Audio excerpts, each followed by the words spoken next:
Nah, sekarang Kiki sudah bersama Bapak Kepala Kantor Urusan Agama Telanai Pura Kota Jambi, Bapak Muhammad Hafiz. Kalau tempat pendaftaran KUA, tempat pendaftaran nikah itu tergantung dari kedua calon mempelai. Mau nikah di mana. Nah, setelah itu calon pengantin akan mengikuti lagi bimbingan perkawinan. Bimbingan perkawinan Ya. itu apa aja tuh Pak isinya?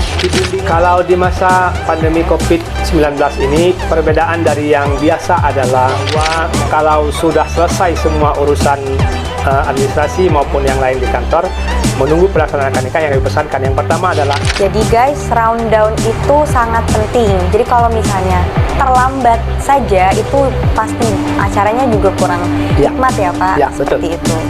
Nah,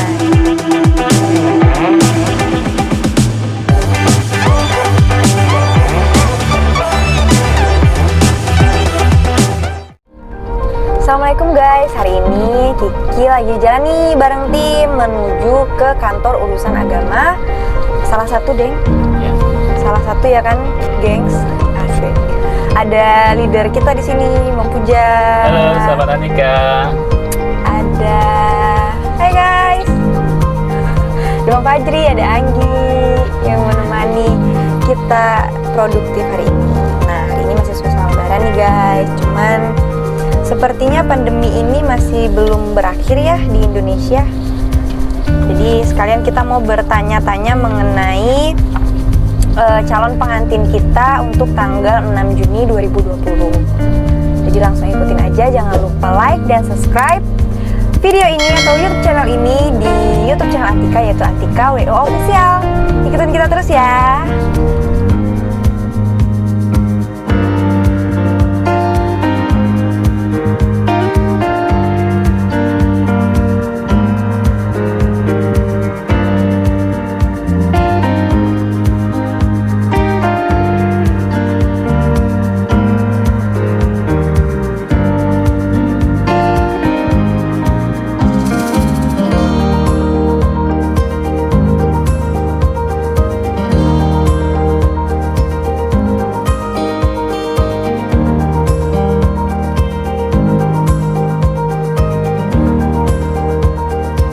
Oke guys, sekarang Kiki udah sampai nih di kantor urusan agama Kecamatan Telanai Pura Kota Jambi.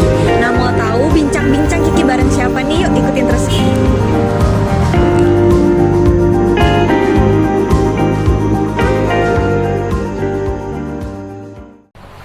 Assalamualaikum warahmatullahi wabarakatuh. Hai sahabat Antika, apa kabar hari ini? Semoga semuanya baik-baik saja ya. Nah, sekarang Kiki sudah bersama Bapak Kepala Kantor Urusan Agama Telanai Pura Kota Jambi, Bapak Muhammad Hafiz. Assalamualaikum Pak. Waalaikumsalam warahmatullahi Apa kabarnya hari ini? Alhamdulillah, baik. Minal aidin ya Pak. sama-sama. Lagi suasana lebaran nih, diganggu, lagi kerja nggak apa-apa ya Pak? Apa? Jadi gini Pak, kedatangan Kiki ke sini ingin bertanya-tanya mengenai proses pendaftaran nikah. Nah, karena masih ada sebagian calon pengantin yang belum tahu mengenai proses tersebut.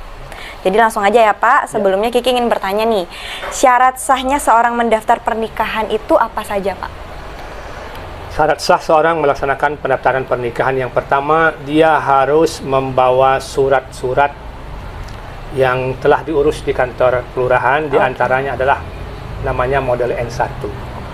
Jadi begitu dia sudah mengambil model N1 di kantor lurah, dia bisa langsung datang ke kantor KUA dengan membawa persyaratan yang lain seperti fotokopi KTP, fotokopi akte kelahiran, fotokopi KK, dan foto. Dan foto. Foto. Itu saja Pak? Itu saja. Jadi selanjutnya nih Pak, bagaimana alur proses pendaftaran nikah dan syarat administrasinya yang harus dilakukan calon pengantin nih? Alurnya itu seperti tadi. Pertama, dia harus minta pengantar RT. Setelah pengantar RT, dia terus ke kantor lurah. Oke. Dari kantor lurah, dia terus ke KUA. Nah, tiba di KUA, kalau memang persyaratan yang sudah ditetapkan itu sudah lengkap, maka calon pengantin akan didaftarkan online. Oh. Gitu. Jadi online dulu Pak, baru maksudnya kesini dulu baru online atau online dulu baru Kesini semua? dulu. Kesini dulu baru Kesini didaftarkan dulu, online. begitu syaratnya sudah lengkap dan data yang kita minta sudah diisi, mereka langsung didaftarkan online. Oke, baik. Nah, jadi Pak, ada pertanyaan lagi nih. Ya. tempat mendaftar akad nikah kan di urusan agama biasanya ini kan kalau dari wanita itu yang mendaftarkannya wanita atau laki-laki, terus pendaftaran akad nikahnya itu di pihak kecamatan laki-laki atau wanita tinggal, Pak? Kalau tempat pendaftaran KUA, tempat pendaftaran nikah itu tergantung dari kedua calon mempelai. Mau nikah di mana? Mau nikah di tempat, katakan di tempat calon mempelai perempuan, atau di KUA tempat calon mempelai laki-laki, atau di luar tempat kedua calon mempelai. Contoh, calon mempelai tinggalnya di Jambi Selatan. Satu lagi tinggal di Jambi Timur, tapi mereka akan menikah di Gedung Putih. Berarti itu kan di luar kedua kecamatan itu boleh saja, tapi dengan persyaratan-persyaratan yang lain. Gitu. Jadi seandainya nih Pak, pasangan pengantin tinggal di kecamatan berbeda seperti tadi kan, atau mereka misalnya yang satu tinggalnya di Jakarta nih, terus yang satunya lagi tinggalnya di Jambi, terus mereka mendaftarkannya di tempat wanita berarti, karena yang laki-laki di Jakarta. Bisa jadi, atau memang tidak di tempat yang wanita juga bisa jadi. Oh, tidak masalah. Tidak masalah, cuman memang ada persyaratan yang harus mereka lengkapi. Gitu. Nah, jadi guys, syarat administrasi kependudukan sangat penting loh, mulai dari KK dan KTP. Kalau bisa satu alamat ya Pak. Sebenarnya nggak ribet satu alamat ya Pak. Kalau beda-beda gitu kan kita harus mengurus. Karena gini, kalau untuk KTP di sini kan kami bisa cek, karena data calon mempelai laki-laki atau perempuan itu akan kita langsung cek online ke Dukcapil. Gitu. Nah, jadi gini lagi nih Pak, kalau untuk mulainya proses pendaftaran itu kapan Pak? Dan paling cepat harus mulai didaftarkan itu kapan? Pendaftaran nikah itu harus dilaksanakan sebelum 10 hari akad nikah. Sebelum 10 hari 10 akad hari nikah. jam kerja sebelum pelaksanaan akad nikah. Andaikan kurang dari waktu 10 hari sebelum akad nikah, maka calon mempelai itu harus melengkapi persyaratan, itu namanya dispensasi nikah dari kantor camat. Gitu. Itu untuk apa tuh Pak? Maksudnya dispensasi buat dispensasi apa? Itu boleh menikah dari waktu melapor sampai waktu nikah yang kurang 10 hari. Contohnya hari ini tanggal 27, mereka mau menikah tanggal 3, itu kan kurang 10 hari. Boleh kita nikahkan sepanjang jadwalnya memang memungkinkan, tapi dengan satu persyaratan, mereka harus mengajukan izin dispensasi nikah dari camat tempat tinggal mereka. Jadi Pak, setelah semua syarat pendaftaran tadi, apa nih Pak yang menjadi kewajiban atau proses yang harus dijalanin dari calon pengantin, dan biaya apa saja yang harus dikeluarkan? Setelah proses pendaftaran sudah selesai, yang harus diikuti oleh calon mempelai yang pertama adalah mengikuti pemeriksaan berkas nikah.